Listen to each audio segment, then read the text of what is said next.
India से test series जीतने के बाद इंग्लैंड की टीम के इस सेलिब्रेशन को गौर से देखिए। इसके दो मुसलमान खिलाड़ी आदिल रशीद और मोइन अली किस तरह टीम को छोड़कर अलग हो गए जब जीतने की खुशी में प्लेयर्स ने शराब की बोतलों के कॉक खोलकर शराब की बौछार कर दी।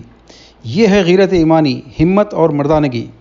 जब एक कलमा को मुसलमान हराम को देखता है तो पहले हाथ से रोकता है, ना रोक सके तो ज़बान से रोकता है और उसकी भी इस्तिताअत ना हो तो दिल से बुरा समझता है और अपने आप को अलग कर लेता है। इससे पहले भी साउथ अफ्रीका के हाशिम आमला ने न सिर्फ ये किया बल्कि शराब की कंपनी की तरफ से दिए जाने वाले मैन ऑफ द मैच को ठुकरा दिया। यही गैरत इस्लामी है कि सामने चाहे कोई सेलिब्रिटी हो, चाहे कोई मिनिस्टर या प्राइम मिनिस्टर, चाहे पोजीशन का ख़तरा हो, चाहे नुकसान का अंदेशा, मुसलमान अपने ईमान को बचाने गैरों में शामिल होकर अपने आप को सेकुलर दिखाने के लिए उनकी सफ़ में खड़ा नहीं हो जाता, बल्कि हराम से अपने आप को अलग कर देता है और दूसरों की खुशनौदी हासिल करने के लिए उनके साथ शरीक नहीं होता।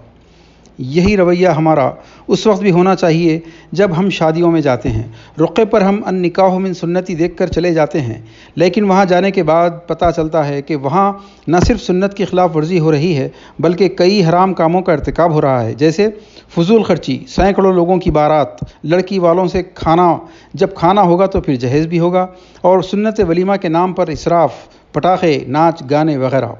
एक खुददार गैरतमंद सच्चे मुसलमान के लिए लाजमी है कि मोइन अली, आदिल रशीद और हाशिम आमला की तरह फौरी ऐसी हरामकारी से दूर हो जाए, चाहे टेस्ट टीम से हटा दिया जाए। जो लोग ऐसे वक्त में मसलहत का शिकार हो जाते हैं और बहुत खूबसूरत एक्सक्यूज़ेस पेश करके ऐसी शादियां अटेंड करने का जवाज़ निकाल लेते हैं, वो दरअसल इंतहाई कमज़ोर बुज़दिल मुसलमान होते हैं जिनके मुनाफिकत और कुफ्र में दाखिल हो जाने के दरवाज़े खुल जाते हैं। लेकिन अल्लाह का शुक्र है अभी वो वक्त नहीं आया। आज भी बेशुमार मुसलमान हैं जो बुराई को देखकर इससे दिल से नफ़रत करते हैं और ऐसे लोगों से दूर हो जाते हैं।